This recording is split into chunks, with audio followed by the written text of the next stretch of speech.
What's going on YouTube? Ohio Games here with a one package mail day. There's some condition problems with the card.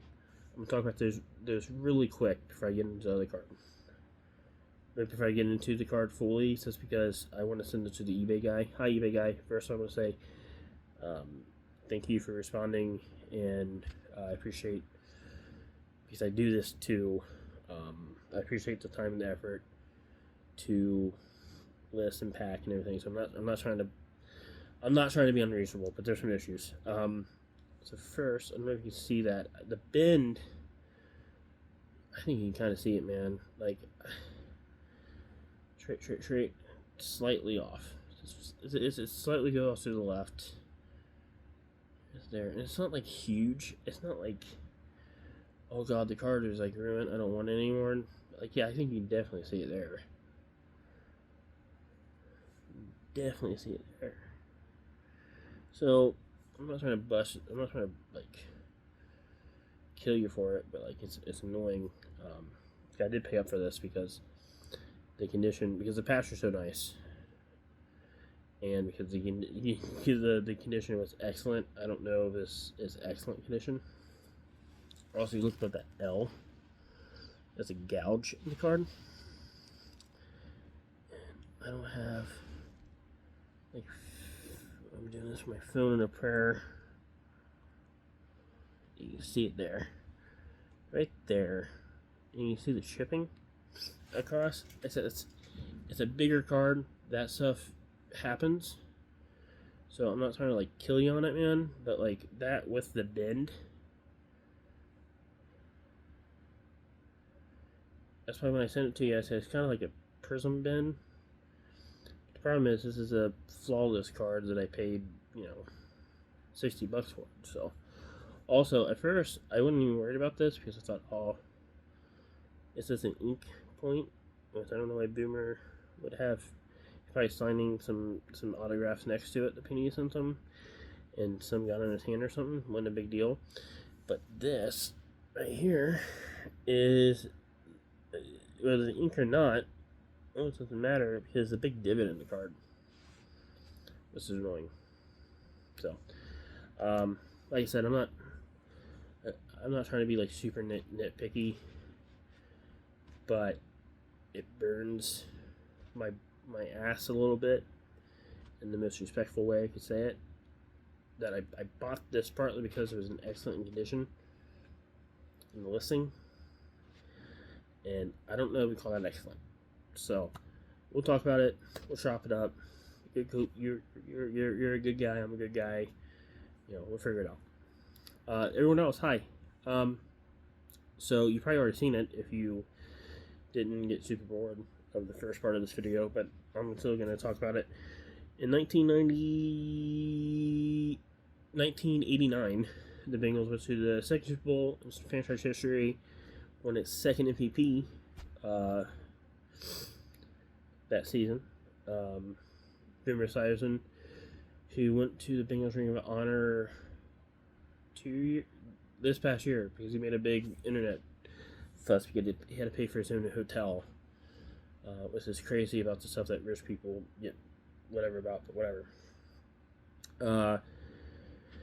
I saw this and I'm like, oh my god! The first thing I saw was obviously the game use patch. Like, that is huge. The game use patch where I bought this card. This was like those like fake patches they've been putting in everything. I wouldn't even like give this card a second look. But the game use, man, is so cool. Like, I if I see game use Bengal stuff, I'm just gonna buy it. 9 out of 10 times. Just because I think it's like, for me, if I really need it, had to have a Boomer Esiason autograph that I loved, I would buy a 8x10 or 11x14 or 16x20.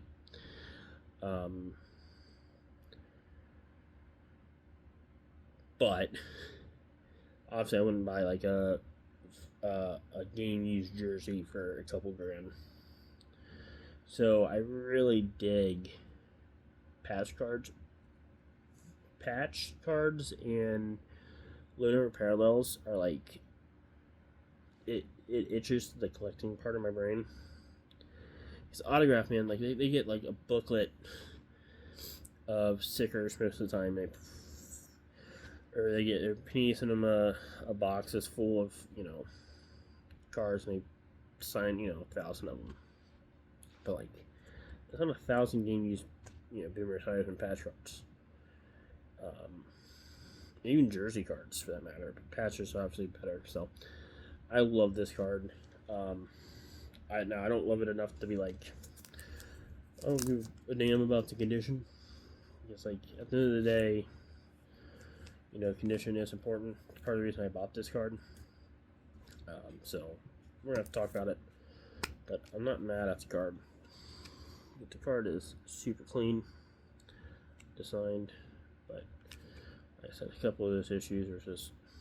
I know he's gonna come back immediately and say, "Well, it's a Cam Panini like that."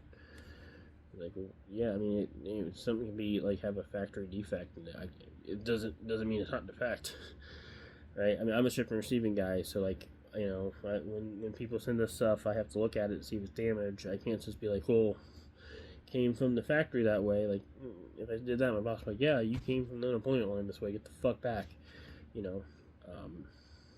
So, like I said, I'm not trying to beat up the guy or the card. It's just.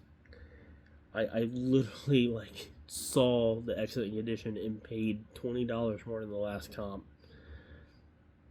because of the patches and because the condition was listed as excellent. And I know with these thicker cards, it is hard to get excellent condition.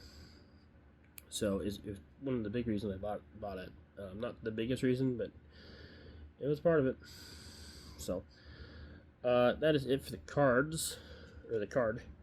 I have a whole bunch of stuff coming in. I'm not done collecting these. Like, I'm still gonna collect 16 by 20s and 11 by 14s and 8 by 10s. I was a super hard car collector, and then when I bought my new house, I built this basement room. Well, I didn't build the room, but it was like there was no like walls or anything. Me and my wife and my dad and my buddies made this room because I always wanted to have a cool sports room with a whole bunch of memorabilia and autographed pictures on the wall. And so I've been so focused on filling out these walls that I haven't been collecting cards. But now these are slowing down. Wall space is starting to get a little tight, so I'm back on my card BS, as the kids would say, and I'm having a lot of fun. I've been super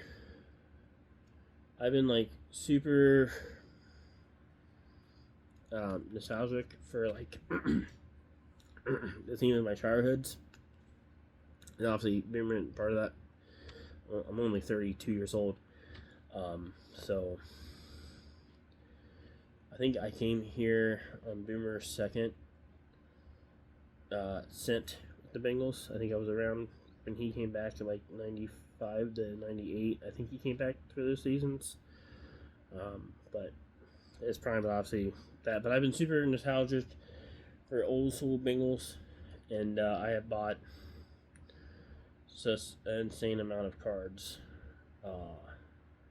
With this, I'm actually watching now the 2003 Bengals Kansas City games. I'm on TV, so having super. So it's been really kind of watching the hell out of those games. So, and those teams and stuff, it's just, I don't know. I'm 32 now. I'm getting older, and I just want to think about those when I was a kid with Dad watching the games or not. But so the bottom line is, I ramble. That I have a whole bunch of like 2003 to 2029 Bengals coming in the mail. And I'm super excited to show those off this week. So, thanks for watching. If you have a comment about how picky and anal I am about card condition, let me know below. If you think the 2003 Bengals, if you think the 2005 Bengals wasn't the greatest team in football history, comment below. I've seen you why you're wrong. Kidding, obviously. Um, and have a wonderful day.